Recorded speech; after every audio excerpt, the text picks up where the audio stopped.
every surah in the Quran. And alhamdulillah, we have reached last time to talk about Surah Yusuf, chapter number 12.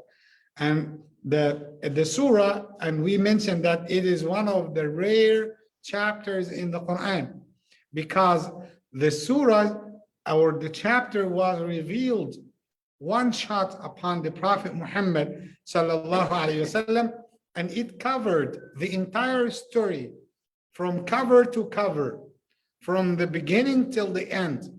And Allah subhanahu wa ta'ala made that story exactly happen to the Prophet Muhammad sallallahu alaihi wasallam in something that we call it. Do you know when the surah was revealed? Right after Sanatul Huzni, the year of sadness, when the Prophet Muhammad sallallahu alaihi wasallam had lost his uncle Abu Talib and his wife, the one who supported him, Khadija bint Khuwaylid radiyallahu anha.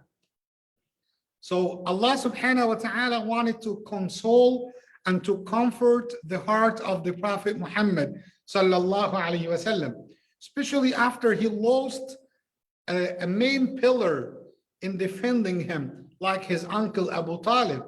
And Allah subhanahu wa ta'ala wanted to tell him, even you think that you had Abu Talib and you had Khadija, look at Joseph, look at Yusuf, the one who did not have anyone. And he was alone in the bottom of the well, but Allah subhanahu wa ta'ala took care of him. And Allah changed everything. And as I told you before about the name of Allah, about the attributes of Allah subhanahu wa ta'ala, I was watching today one of the videos for one of our professors in Al-Azhar, and he said one of the reasons why Allah subhanahu wa ta'ala had created us, beside that he wanted us to worship him, that he wanted us to recognize his name and his attributes subhanahu wa ta'ala. So he said, وَحَتَّى نَعْلَمَ مَعَانِي الْأَسْمَاءِ وَالصِّفَاتِ فَلِهَذَا خَلَقَنَا اللَّهُ. And as for knowing the names and the attributes of Allah subhanahu wa ta'ala, he created us so we can recognize him, beside worshiping him subhanahu wa ta'ala. And if you can see, and if you can analyze your life, each and every one of us, I believe that you identify by yourself through your experience, one or two or three of the names or the attributes of Allah by yourself. And you have some of his names are so close to your heart, are so attached to your mind, because you experienced something. Let me give you an example. Sometimes, and subhanallah, at the beginning of your life, and sometimes people know, they feel ashamed to remember when they struggled at the beginning of their life, and they do not want to mention this to the, to the relatives. No, I was born like this. But subhanallah, you are acknowledging the ni'mah of Allah upon you. Remember when you had nothing, and then Allah subhanahu wa ta'ala, step by step, sometimes Allah destined that you will meet somebody so and so, and he will be the reason for you to start your business, to start your company, to start something, to teach you something. And through that person, Allah made him as a reason so you can get the rizq from Allah subhanahu wa ta'ala. And you discovered and experienced the name of Allah, Al-Karim. Al-Karim. And sometimes you started your life and you wasn't that religious person. You did not pay attention for salah, for masajid. You spent your life month after month after month, year after year. You do not come to visit masajid. Barely you come to Jumu'ah, and you lost like hope in the guidance.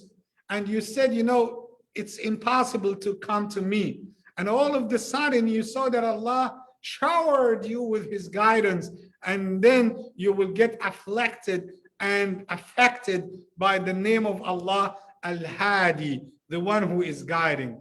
So it is just something I gave you example how the Surah Yusuf, give us the same meaning. Allah subhanahu wa ta'ala, in the midst of the troubles, in the midst of the hardship and the calamity, he mentioned something. Allah said, Wallahu ghalibun ala amrih. And Allah is the one who is taking control of Joseph and running the show, and he is taking care of all his affairs. Think about this. His brothers felt jealousy after he mentioned the dream, and after they saw the love of his dad. Who is his dad? Who is the dad of Sayyidina Yaqub, the prophet Jacob? And who is the father of Jacob? Ishaq, Isaac. Who is the father of Isaac? Ibrahim. And who is the grandfather, the grandfather of Abraham? Nuh alayhi salam. Okay, so the same, descendants, the same offspring. So Joseph at that time was a young boy, but they had jealousy in their hearts and the envy, the bad envy, and they started to make plots against him. And it ended up by some of them started to think of killing him. And then they changed their plan and they said, no, instead of killing him, and actually, as Dr. Rahim said last week, that it was a suggestion of his his brother, Benjamin or Benjamin.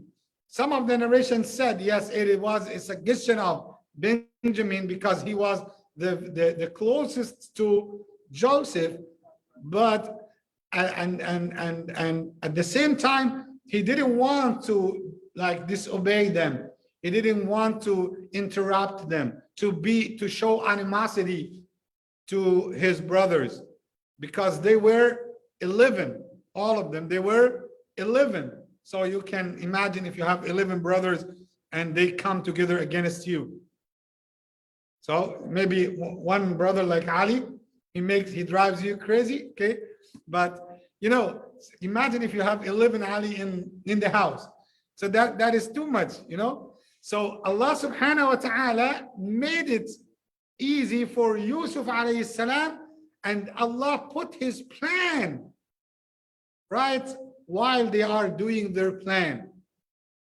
And listen to this. Allahu ghalibun ala amri. I need you to memorize this part. Wallahu ghalibun ala amri. Allah is taking care of all his affairs. I just wanted to ask some questions, rhetorical questions, and you tell me. When they took him from his dad, when was Allah?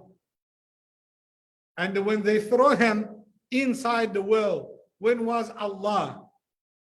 When he was sold as a slave, when was Allah?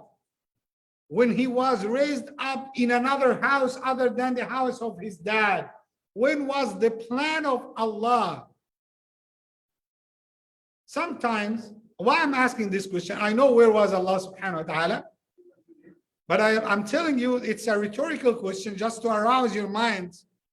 But sometimes you think that we have issues in our life, that it happens without his will, or it's like he's not running, he is not there. But as I told you, one of the secrets of that name, Wallahu ghalibun ala amri. And if you got my advice and you read the chapter very well, you will realize how the plan of Allah works. If you wanted Allah to save you from something, and of course he interferes. He interferes. But sometimes you feel like you wanted Allah to talk to you directly and give the announcement in the skies and tell you, I'm here, and tomorrow the man will come to meet you and he will facilitate these issues, and I will, break the wall, and the snake will appear in the sky, all like, these like fantasy movies, No, the plan of Allah working amazingly, beautifully in the background, in such a way that you don't feel it. But you discover at the end that that is his plan. As I told you last time, what happened? If they did not throw him inside the well, he wouldn't be taken by Al-Aziz. You know who is Al-Aziz? He was taken by the caravan, and they sold him as a slave. To whom? To Al-Aziz. Who is Al-Aziz? The word Al-Aziz means the most honorable person. He was at that time in the government of Egypt the most second powerful person in terms of authority and power. And he was actually the treasurer, the one who is responsible for the money, the monetary, house. The second, the second important person in the country at that time. And that person, look at the destiny, look at the hikmah, the wisdom of Allah. And I need you to put all the threads next to each others, and put the lines and draw the lines next to each others, and try to connect it to see how the plan of Allah works. And it happens in your life the same way. So what happened? It's not an accident. It's the destiny of Allah. That Al-Aziz is not the one, he is the one who cannot have children. And he feels embarrassed in the country that he cannot have a child. And his wife also have the great zeal and emotions to have a child. So Allah sent Yusuf to them in that particular age with this situation. So they adopted him as a son. And who said that? The Aziz himself, the man himself, the man of the government. And he said, keep him and raise him up very well as a prince. So I will teach him. Maybe one day we will take the benefit of adopting him as a son. So he wanted at that time to give him kind of authority and leadership. So he wanted to prepare him. Who put that in the mind and in the heart of the Aziz? That is Allah. That is Allah. Look at the destiny of Allah, how it works. That is his plan. And subhanallah, he was raised up in that place, in the castle, in the system, within the system of the government at that time, so he will get the experience. If he was at that time still inside the house of his dad in the desert, he could have been taken all this information and knowledge, because Allah is preparing him for a very important position, that he will take the leadership after Al-Aziz, and he will be responsible about the treasures of Egypt, because people will die, will starve to death because of the hunger will attack them after many years. So he will get the experience very well and be able to run the show by himself according to the experience that he got from the house of Al-Aziz. Who made that to happen? That's Allah. That is Allah subhanahu wa ta'ala.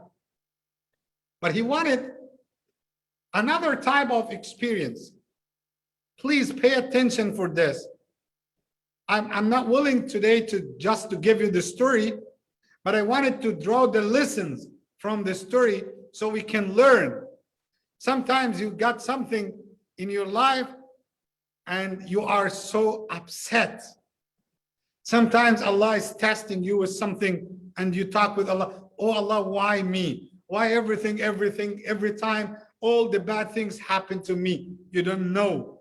You don't know what happens. You don't know the destiny of Allah. Think positive about what Allah is doing to your life. You remember the man who used to say khair? You remember? I will remind you of that story. But so what type of personality that Yusuf had at that time? He had, that man was raised up in a very aristocratic palace, in a very high level of living. He's with Al-Aziz, you know? And sometimes if you have a person who was raised up in a castle, in a high position, you need to teach him some of the experiences from the normal people, from the real life, street fighters, as we say, you know? So how he could reach to the street fighters, it's not the game, by the way, okay? So how he could reach to that level while he is in the castle, he has to get a test, another test. So he was attacked by the wife of Al-Aziz. She tries to seduce him to commit adultery or fornication with him.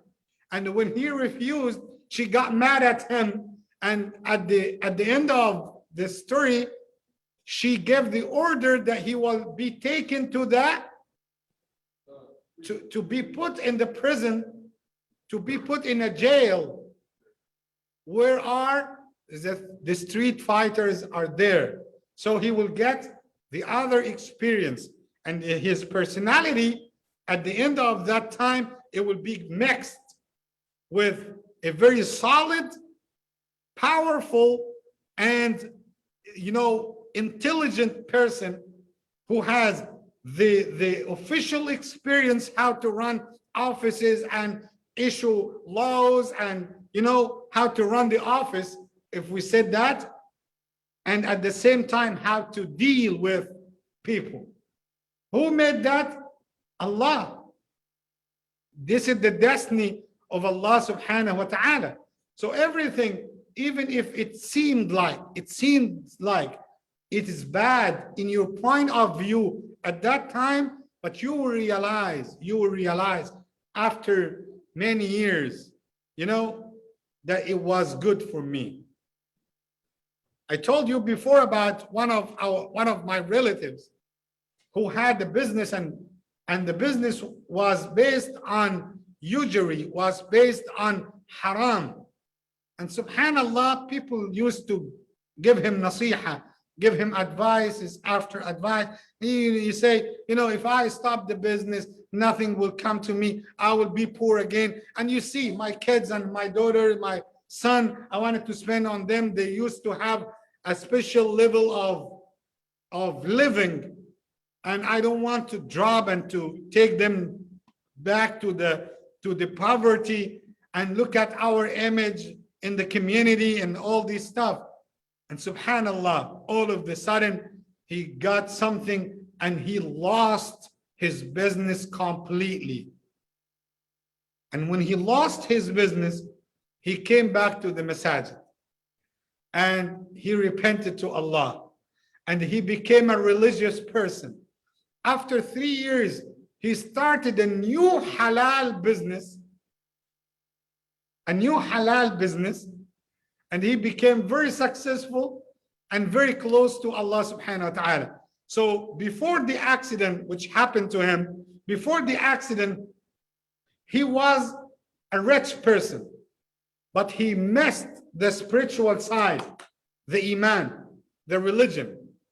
And Allah caused the accident to happen to him, which seems like it's something very bad. But after 2-3 years, he became both rich and religious, which is, by the way, one of the best things that you can obtain in your life. Because one of the misconceptions about Islam, that Islam wanted us all to be poor. No, Islam wanted us not only to be millionaires, but to be billionaires, but with halal source. That's it. That's it. So this is the example of the destiny of Allah, how it works. I told you about the king who has the assistant, and the assistant always, whenever happens anything to the king, so the assistant used to say to the king what? Everything happened. He used to say khair. Khair means what? Good. So if he lost money, he would say khair. If the stock market went down, he would say khair. I think they didn't have stock market at that time. So one time, so he was hunting, the king was hunting, and the arrow cut his finger. The arrow cut his finger while he's hunting. So he said to the king, can you imagine something cut your finger completely, and the assistant next to you says khair? What kind of khair? If I am in a situation of the king, wallahi, I could hang him on the ceiling, you know?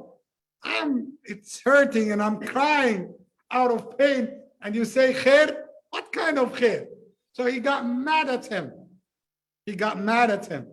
And he said to the soldiers, take him to the jail. He wanted to get rid of that headache. SubhanAllah. After he got healed and cured from what happened to him, like 1 year, he went back to hunting. At that time, they were like barbaric tribes, and you know, those tribes who are worshiping like the sun and the statues. And so they found him. They didn't recognize that he's a king. They took him to slaughter him as a qurbani. Yes, as a qurbani to their gods. And when he was almost like naked, and they made the celebration, and before slaughtering him, they discovered that he does not have a thumb. They said, we cannot do qurbani. The same rule we apply in the qurbani in al-Eid, you know? So they said, we cannot do this. We cannot give qurbani, has something bad to God. So they released him and they set him free. So he remembered his assistant when he said khair, it's good. So he brought him back. He said, yes, you are right. You said good. And that saved me. That saved me. That thumb saved me. But there is something I didn't understand. He said, what? He said, while the soldiers are taking you to the prison, you said also khair. Why? He said, simply because if I was with you, not in the jail, they will slaughter me instead of you. So it is khair, you know? So it is khair. Literally, we wanted to get that. Listen, whatever happens in our life, whether you was able to understand the wisdom and the reason behind it or not, say it's khair from Allah. And it's khair from Allah. Whatever happens, it is khair, definitely. Even if you did not realize it now, I need you to apply my words to issues happen to your life. Sometimes you got fired of a job. And at that time, at that day, you thought that it's the end of the life. I'm lost. I will be, bankrupt. I will lose everything. And you find, subhanallah, that Allah give something better. If you stayed in this company, you wouldn't get this experience, you wouldn't get this money, you wouldn't get this car, you wouldn't get this house. Subhanallah, I told you, everything happens according to the destiny of Allah subhanahu wa ta'ala. Wallahi, I had many incidents in my life, including how I came to America. If you just think about many incidents, I can tell you till Fajr how the destiny of Allah subhanahu wa ta'ala, I wasn't planning.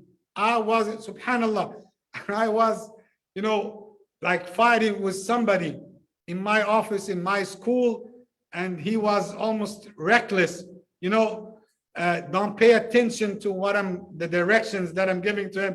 He said, why you do not pay attention and you are rolling your phone and reading email? He said, because a person who is contacting me from